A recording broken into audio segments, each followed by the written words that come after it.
that people of color typically can have more engaged conversations and higher level conversations because their racial identity development is typically more advanced than many white people in an organization. All right, so it's happened. Critical race theory has come to Plymouth. Hey, welcome to the show. I'm John F. Gately. You can call me Jack, and I'm broadcasting to you today from beautiful Plymouth, Massachusetts, behind enemy lines. So I go home last night and sit at the kitchen counter, my wife making dinner, and she reads this thing on Facebook, and she says, "What does this mean?" And let me bring it up here for you. So she reads this post on Facebook at the Plymouth South High School, where my kids go to school, and it says, Plymouth South High School. Plymouth South students and staff work today with Newton North High School principal, Mr. Henry Turner. Henry is helping the school community, and this is the kicker right here, helping the school community begin the important work of developing a racial identity. And she said to me, what does that mean? How does a school committee develop a school community develop a racial identity? Thank you to all the staff and students who participated. So I sat there and said to myself, what does that mean? What the hell is this? And I pondered for a minute, and the news had just hit me a couple hours before that the U.S. Attorney General, Merrick Garland, was now using the FBI to crack down on parents that ask school committees about, say, mask mandates and critical race theory. So this was most recently in my mind just yesterday. And I said to myself, I'm just going to have to ask. So I asked. I made a comment on the post. I'm a parent at that school. And so I asked, the school community is developing a racial identity. Let's just throw it out there. Please explain. I didn't put any spin on it, just used their own words and asked what that meant. And here it is here. Plymouth South High School responds, we are working to develop an identity, which they spelt wrong, but that's okay because I can't spell myself anyways, that is free of bias and truly welcomes all students. Well, that's an interesting confession.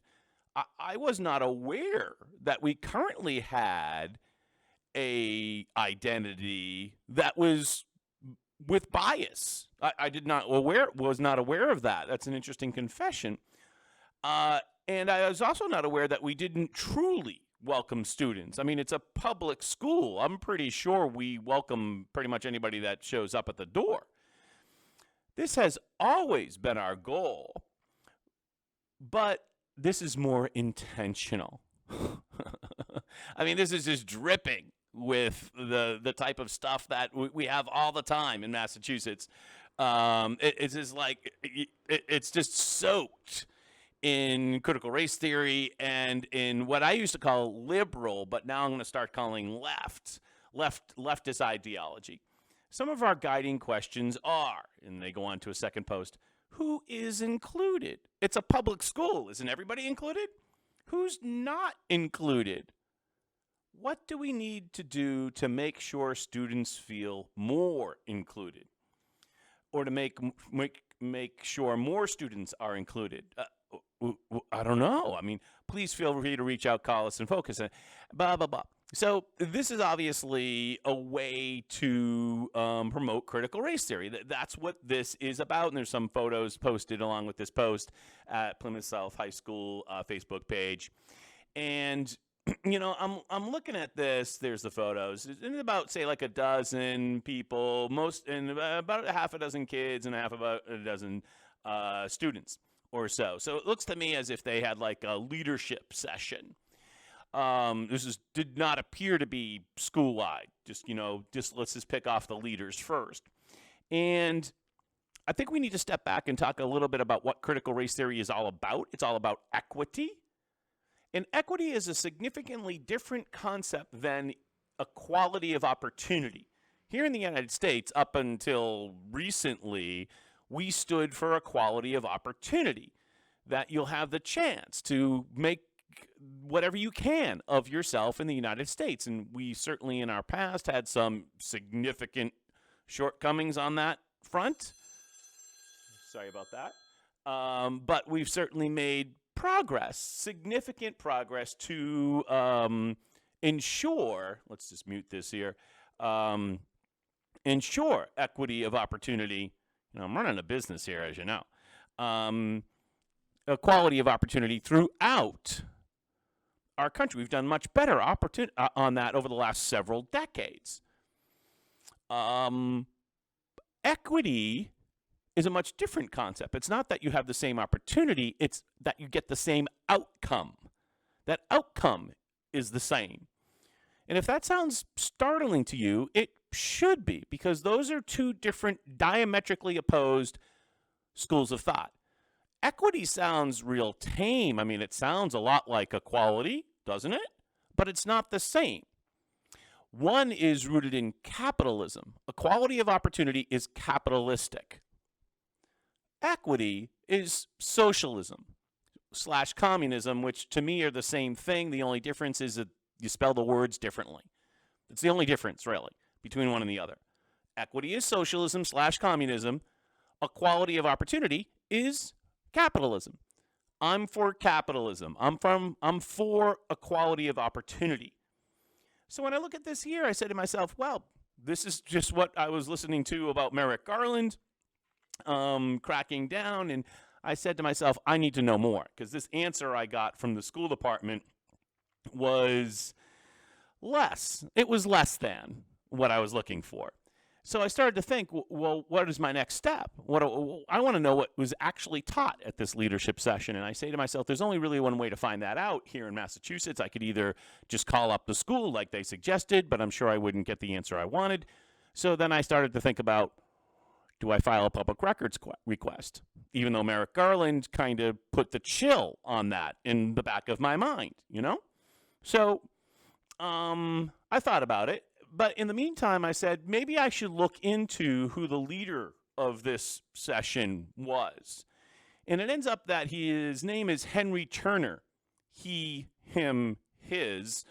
In case you couldn't tell by looking at him, he's a he. And he is the principal at Newton North High School in Massachusetts. He was the principal of the year not too long ago. And he's a speaker, writer, and blogger. Leadership, equity, anti-racism are his hashtags, and education technology.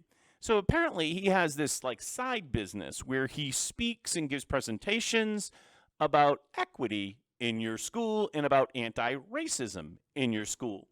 So that was pretty interesting. I went over to his website, and he has a typical, liberal post, finding your why. The importance of reflection with an anti-racist leader. Do you need a DEI? Retaining a diverse workforce, a call to social justice leaders. And, this was all the same thing, dripping with CRT lefty language. But then I went over to his YouTube channel, and let's bring that up here. Here we go here. And I watched a couple of videos. Let's watch this one in particular for just a minute to give you an idea of what Mr. Henry Turner is all about. Absolutely. And I think that, we do need to honor that people of color typically can have more engaged conversations and higher level conversations, because their racial identity development is typically more advanced than many white people in an organization.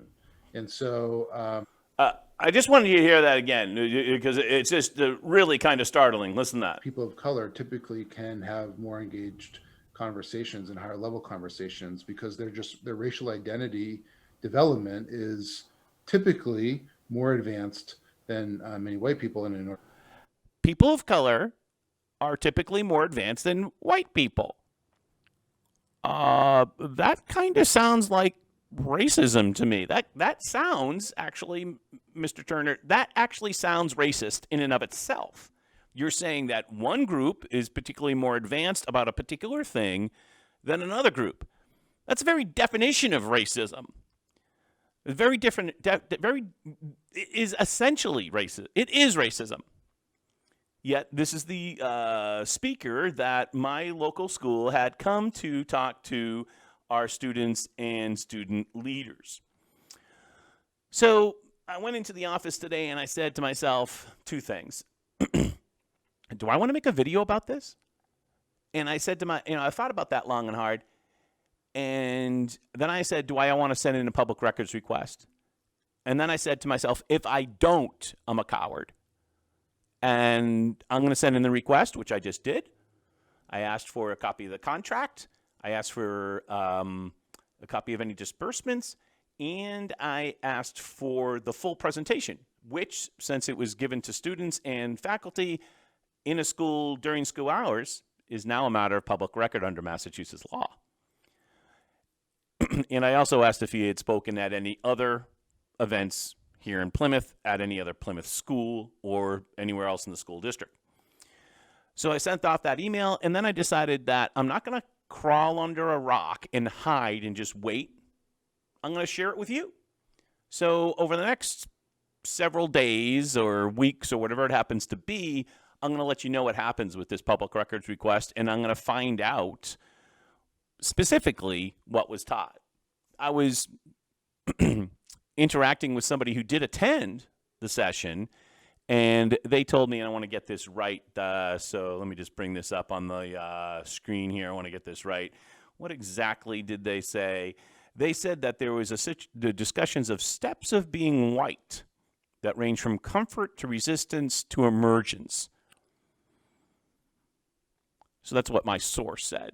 No, not confirmed yet. I'm going to wait, but I think we all know what this is going to end up being. But nonetheless, I'll keep you up to date. I'm John F. Gately. You can call me Jack. From Plymouth, Massachusetts, behind enemy lines. Have a great day.